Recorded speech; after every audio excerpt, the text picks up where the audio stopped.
8h32 sur BFM TV et RMC. Mon invité est Sophie Binet. Bonjour Sophie Binet. Bonjour. Secrétaire générale de la CGT à l'heure où le gouvernement annonce ce tour de vis pour les fonctionnaires et veut aligner leur régime d'indemnisation des arrêts maladie sur le privé. Une provocation, disent les syndicats, et vous nous direz dans quelques instants quelle sera la réponse de la CGT. Mais d'abord, je voulais commencer par ce communiqué de Matignon hier. Les services du Premier ministre ont révélé que ce dernier avait été opéré ce week-end d'une lésion cervicale. L'opération s'est bien passée, selon le médecin de Michel Barnier. Le chef du gouvernement met entre parenthèses ses activités publiques jusqu'à jeudi. Est-ce un exercice de transparence bienvenu pour vous, Sophie Binet? Écoutez, je suis pas là pour commenter l'état de santé du Premier ministre. Je lui souhaite un bon rétablissement, parce que je pense que vu l'état du pays, on a besoin d'avoir un Premier ministre en forme. Oui, il dit je dirais la vérité aux Français. Il y a des analyses qui sont en cours. Est-ce que c'est une forme d'américanisation aussi de la vie publique, où les responsables politiques doivent rendre compte de leur état de santé devant les Français? Je suis pas sûre que ça soit nouveau. Ce qui me semble plus nouveau, c'est qu'un Premier ministre en exercice ait une opération chirurgicale. Ça, c'est pas habituel. Mais vous dites, a priori, si le médecin dit que ça va bien, c'est que tout va bien. C'est pas à moi de commenter l'état de santé du Premier ministre. Je préfère parler du budget. Eh ben, on y arrive, puisque Michel Barnier ne sera pas à l'Assemblée cet après-midi avec un télescopage d'actualité, si j'ose dire, assez cocasse, puisque précisément les députés examinent en ce moment le projet de loi de financement de la sécurité sociale, avec cette proposition explosive du gouvernement. Aligner le régime d'indemnisation des arrêts maladie des fonctionnaires sur celui des salariés du privé. Alors, pour expliquer brièvement à nos auditeurs et à nos téléspectateurs, lorsqu'ils sont malades, les fonctionnaires jusqu'ici touchent 100% de leur indemnité à compter du 2e jour de leur arrêt. Ils ont donc un jour de carence, quand dans le privé, les salariés ne touchent que 90% de leur salaire à compter du 4e jour. Ils ont donc 3 jours de carence. Aligner les deux régimes, est-ce que ça vous choque au fond de dire tout le monde va être traité de la même façon? Oui, profondément, parce que d'abord c'est mensonger. Les salariés du privé, nous nous battons pour gagner une neutralisation de ces jours de carence, et pour plus de 70% des salariés du privé, c'est le cas, puisque nous avons des accords d'entreprise ou de branche qui permettent de garantir le maintien de la rémunération dès le 1er jour d'arrêt maladie. Et ensuite, à travers des complémentaires notamment, oui, tout à fait. Mutuelles. Cette annonce, elle est vécue comme une insulte pour les plus de 5 millions de fonctionnaires qu'on fait encore une fois passer, et pour des privilégiés et pour des gens qui choisiraient d'être en arrêt maladie. Non, les députés disent que c'est une question d'équité aussi. Tout le monde traité de la même façon. Oui, c'est pas vrai. En fait, déjà, ça n'est pas les traiter de la même manière que dans le privé, c'est les traiter de moins bonne manière, puisque dans le privé, pour la majorité, l'écrasante majorité des salariés, c'est neutralisé. Et ensuite, les fonctionnaires ne demandent que ça, d'avoir des salaires alignés sur ceux du privé, puisque les fonctionnaires, ça fait 15 ans qu'ils subissent une violente perte de pouvoir d'achat. On a les fonctionnaires qui sont parmi les moins bien payés des pays de l'OCDE. Il faut arrêter ce fonctionnaire bashing. On était bien content pendant les inondations, pendant le Covid, dès qu'il y a une catastrophe, on est bien content d'avoir des fonctionnaires attachés à l'intérêt général qui font tourner le pays. Sauf que Sophie Binet, cette proposition, elle est faite y compris par les fonctionnaires de la Cour des comptes, des membres de la fonction publique, qui disent il n'y a pas de raison de ne pas aligner les régimes. Ce sont des fonctionnaires qui la proposent. Oui, ce sont des très hauts fonctionnaires qui sont parfois très éloignés de la réalité et qui sont là juste pour dire si on faisait ça, ça ferait rentrer tant d'économies. C'est des tableurs Excel, sauf que la vie, c'est pas un tableur Excel. Ce qu'il faut, c'est travailler sur les causes des arrêts maladie et s'interroger sur pourquoi est-ce que les arrêts maladie augmentent dans la fonction publique. Ils augmentent pourquoi? À cause de la dégradation considérable des conditions de travail des fonctionnaires. Plus que dans le privé, puisque il y a le comparatif entre les deux, c'est que aujourd'hui, les conditions de travail dans la fonction publique sont plus dégradées que dans le privé. Les fonctionnaires sont moins bien payés que dans le privé, et donc c'est un scandale de leur supprimer leur rémunération pendant les jours d'arrêt maladie. Ça va défavoriser principalement les femmes qui sont majoritaires dans la fonction publique et qui sont très concernées par les arrêts courts. Par exemple, en cas d'endométriose, on sait que les femmes, évidemment, ont des arrêts courts. C'est une proposition populiste, dangereuse et qui ne va pas résoudre le cœur du problème, à savoir l'augmentation des arrêts maladie. Oui, le ministre de la fonction publique chiffre les économies potentielles de cette réforme à 1,2 milliard d'euros, dit-il. Est-ce que c'est pas de l'argent qui peut être utilisé plus utilement? Vous venez d'évoquer par exemple la question des salaires. Le Rassemblement national dit pourquoi pas, mais dans ce cas-là, il faut augmenter les fonctionnaires. Non, mais c'est déshabiller Pierre pour habiller Paul. Moi, ce que je veux dire ici, encore une fois, c'est que nous ne sommes pas responsables de la dette. La dette a augmenté de 1000 milliards pendant le septennat d'Emmanuel Macron, pas à cause des fonctionnaires ou des salariés. Nous, on a été au régime sec depuis 7 ans.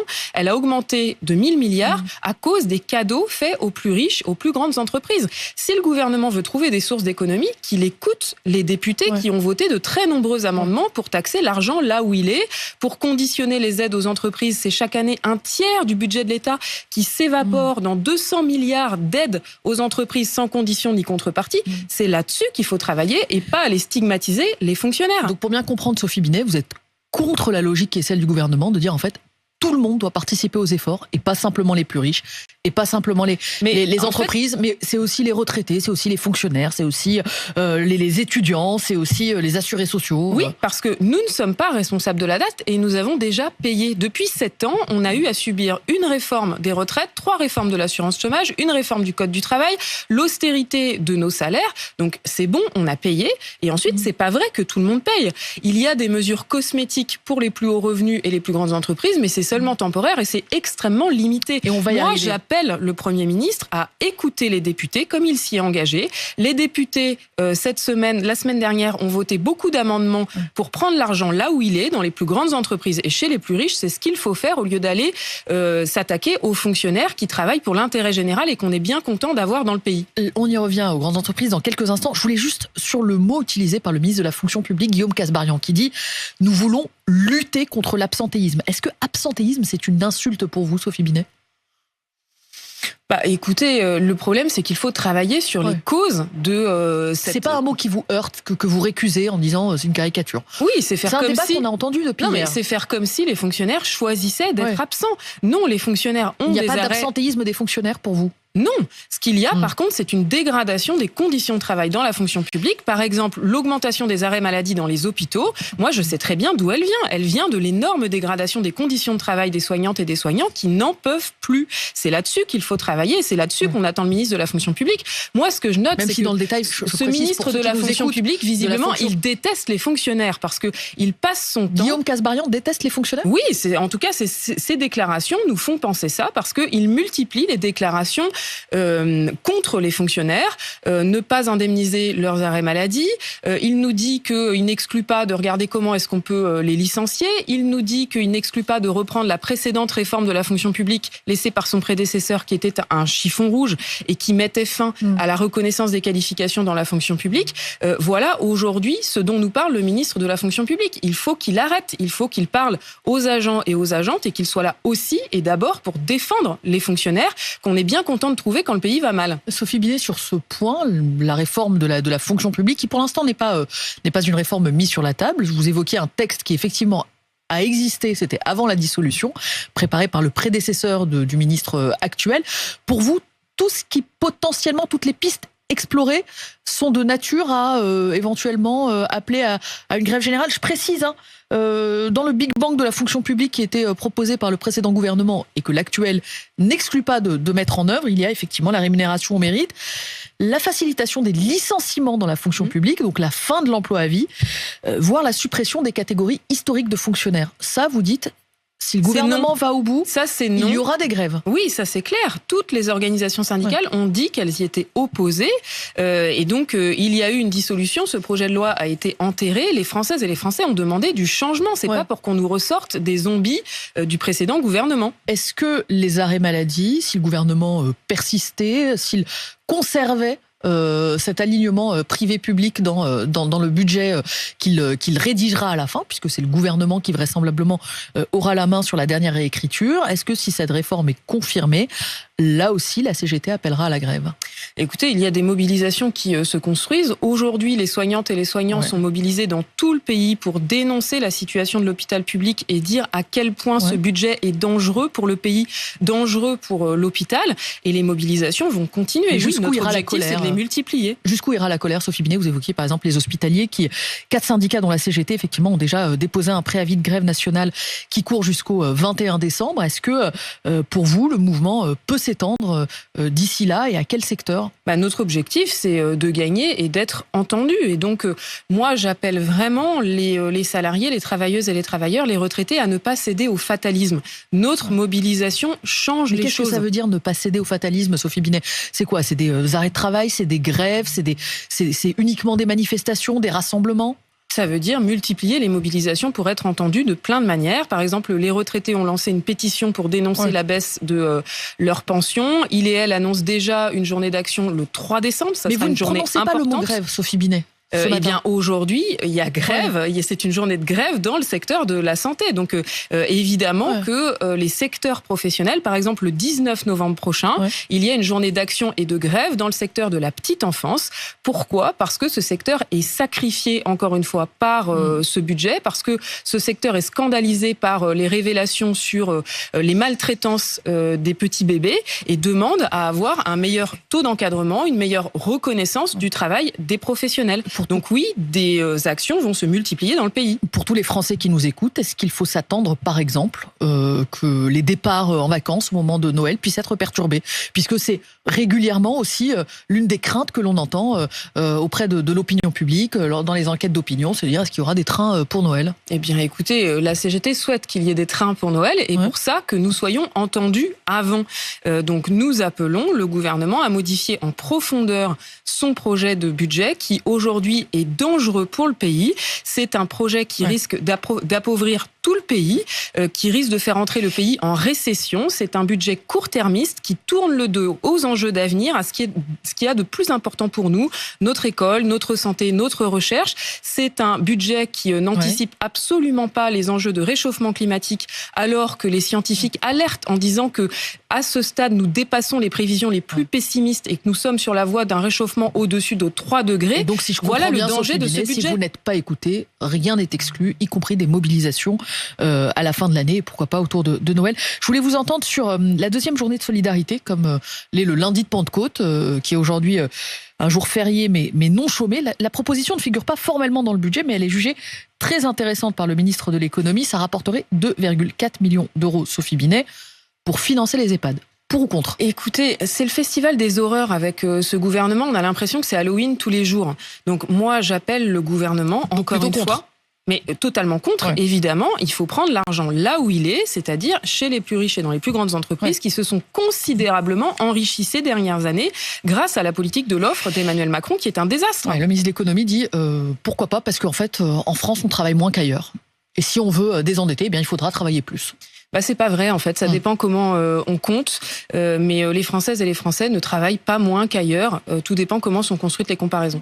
Autre argument d'ailleurs du gouvernement, c'est de dire si on ne fait pas des efforts sur les arrêts maladie, si on ne fait pas des efforts sur le jour férié, il faudra prendre des décisions beaucoup plus douloureuses, y compris supprimer des postes dans la fonction publique. C'est un chantage inacceptable où vous dites c'est vrai, la fonction publique pourrait faire quelques efforts, les moins indolores possibles, ça éviterait un plan social d'ampleur. C'est pas vrai en fait. Dans le budget du gouvernement, il y a des suppressions de postes dans la fonction publique, il y a 4000 suppressions de postes, 4000 suppressions de postes d'enseignants qui sont prévues dans ce budget, alors que celles et ceux qui nous écoutent savent qu'il y a des milliers d'élèves qui n'ont pas d'enseignants en face.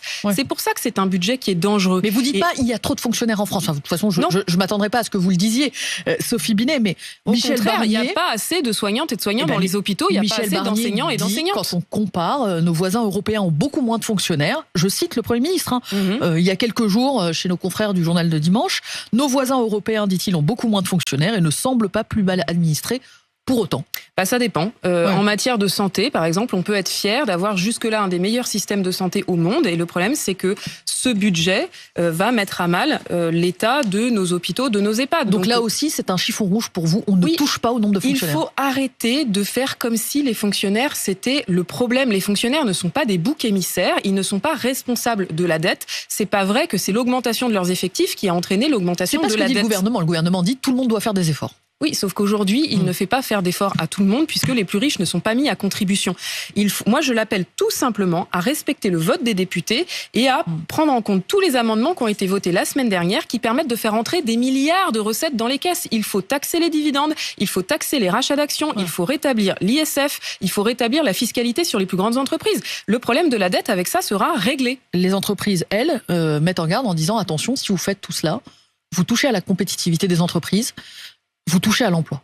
Et pourtant, vous y tenez, vous, à ces mesures, par exemple, revenir sur les allègements de cotisations patronales pour les entreprises. Vous dites qu'il faut le faire. Il faut le faire même si ça se traduit par des destructions d'emplois. Mais d'abord, c'est pas vrai. Il y a un rapport qui est sorti qui montre qu'il y a 75 milliards d'exonérations de cotisations sociales chaque année pour les entreprises. Ouais. C'est colossal. C'est 4 fois le budget de l'enseignement supérieur et de la recherche. Et que ces exonérations, tout le monde dit et reconnaît que ce sont des trappes à bas salaire qui incitent à mal payer les salariés. Donc oui, il faut sortir de ces exonérations de cotisations sociales qui tirent les salaires vers le bas. Oui, vous avez recensé d'ailleurs la CGT déjà 180 plans de licenciement qui concernent en termes d'emploi, vous dites autour de 100 000 salariés. Le patronat, donc on entend, hein, vous êtes en désaccord sur l'analyse faite par le MEDEF sur le budget, sur les plans sociaux à venir si le budget dans sa version initiale était conservé. Vous demandez un moratoire même sur les licenciements au gouvernement. C'est quoi un moratoire sur les licenciements ? Un moratoire, c'est tout simple, c'est ce qu'on a fait pendant le Covid, c'est-à-dire de mettre en place l'activité partielle pour maintenir le contrat de travail des salariés, leur salaire. Mais et ça aussi, ça coûte cher, Sophie Binet. En fait, pas si cher que ça, parce que quand on regarde ces licenciements, c'est énorme à l'échelle de l'industrie, puisque c'est quasiment 200 plans de licenciement qu'on a recensés qui concernent plus de 100 000 salariés. Dans l'automobile, l'aéronautique, la chimie. Toute l'industrie, en fait, aujourd'hui va très très mal. Mais par rapport à ce qu'on a fait pendant le Covid, c'est l'épaisseur du trait. Et ça permettrait quoi ? Ça permettrait qu'on ait le temps pour construire des projets alternatifs pour maintenir l'emploi sur le territoire et surtout maintenir les qualifications. Parce que nous alertons très solennellement.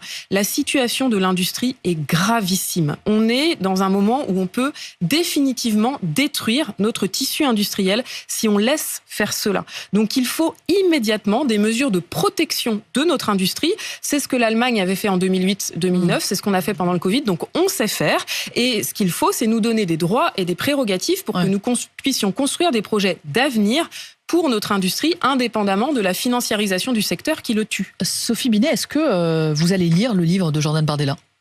Je ne pense pas. Pourquoi ?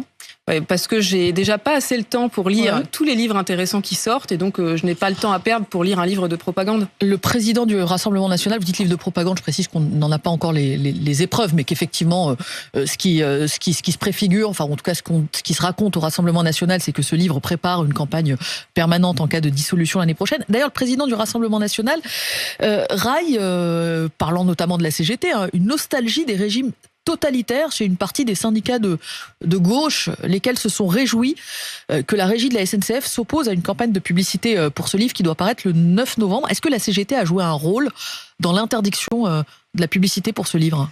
La CGT, elle a tout simplement appelé la direction de la SNCF à respecter le principe de neutralité qui est fondamental pour nos services publics. Mais je ne suis pas sûre que si nous n'avions pas fait ça, la direction de la SNCF n'aurait pas pris cette sage décision, qui est la décision qui est prise de façon systématique. Il faut que Jordan Bardella arrête son cirque, il faut qu'il arrête de se victimiser. Non, c'est pas de la censure, c'est ce qui est fait systématiquement. Avant lui, c'est un affichage pour Walidia, donc un humoriste qui est combattu par l'extrême droite, qui a été interdit par la SNCF au nom de la neutralité du service public. Sauf qu'Elisabeth Borne et Bruno Le Maire, par exemple, avaient pu bénéficier d'une campagne de pub. Jordan Bardella, non. Il n'y a pas un problème. Non, c'est normal. Ça serait quand même très choquant que dans des gares qui sont des lieux de service public, il y ait des pubs pour un livre d'un dirigeant d'extrême droite. Donc c'est juste le principe de neutralité du service public qui s'applique ici, qui me semble très important. Mais dans ces gares, il peut aussi y avoir des électeurs du Rassemblement national qui ont envie d'acheter et de lire le livre rien de Jordan leur Bardella. Interdit. Ils peuvent l'acheter partout, dans les relais. Il sera à vendre. Il n'y a pas de souci. Il n'y aura pas d'autres campagnes de la CGT pour aller, par exemple, retirer les livres des rayons du relais, ce que semble craindre le Rassemblement national quand il évoque votre rapport à la liberté. Ou le Rassemblement national arrête les délires et arrête d'inverser les choses. C'est le Rassemblement national qui est l'héritier d'un parti fondé par les Waffen-SS. C'est la CGT qui s'est toujours battue pour la liberté, notamment pendant la Deuxième Guerre mondiale, avec des cheminots et des cheminotes qui ont été fusillés par centaines, déportés par milliers, à cause des actions de résistantes qu'ils et elles ont menées contre l'occupant nazi et contre le régime de Vichy, dont le Rassemblement national est l'héritier. Il faut arrêter d'inverser les choses. Nous, on connaît notre histoire. Sophie Binet, dernière question. Vous combattez tant le RN dans votre parcours politique. C'est quelque chose qui ressort notamment que vous refusez de lui accorder le point sur la réforme des retraites que Marine Le Pen souhaite abroger. Elle présente un texte ce jeudi à l'Assemblée.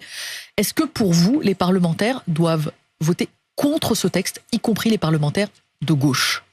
Pour nous, les parlementaires doivent abroger la réforme des retraites. Et cette abrogation de la réforme des retraites, elle se passe aujourd'hui à 16h, puisqu'il va y avoir des amendements au projet de loi de financement de la sécurité sociale qui vont prévoir l'abrogation de la réforme des retraites. Donc c'est aujourd'hui à 16h qu'il faut abroger cette réforme des retraites. Et donc je dis pas une voix pour la proposition de loi du Rassemblement national. Écoutez, nous n'avons pas de députés, donc moi je ne donnerai évidemment pas de consigne de vote. Ce que je dis tout simplement, c'est que ce n'est pas cette proposition de loi qui va permettre d'abroger la réforme des retraites, parce que chacun sait que pour qu'une loi soit adoptée, il faut qu'elle passe à l'Assemblée et au Sénat. Sauf peut-être Marine Le Pen qui ne l'a peut-être pas compris.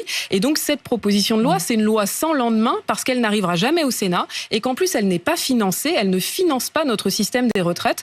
Pourquoi ? Parce que le Rassemblement national refuse de s'attaquer au patronat et de faire payer les entreprises. Pour payer notre système de retraite, il faut augmenter la taxation des dividendes, les cotisations sociales, etc. Et ça, le Rassemblement national le refuse. Et c'est le message que vous êtes venu passer ce matin. Pour désendetter, il faut mettre davantage à contribution, dites-vous, les entreprises et les plus riches. 8h53 sur BFM TV et RMC. Merci à vous, Sophie Binet, d'être venue à ce micro ce matin. Bonne journée à vous et bonne journée à tous.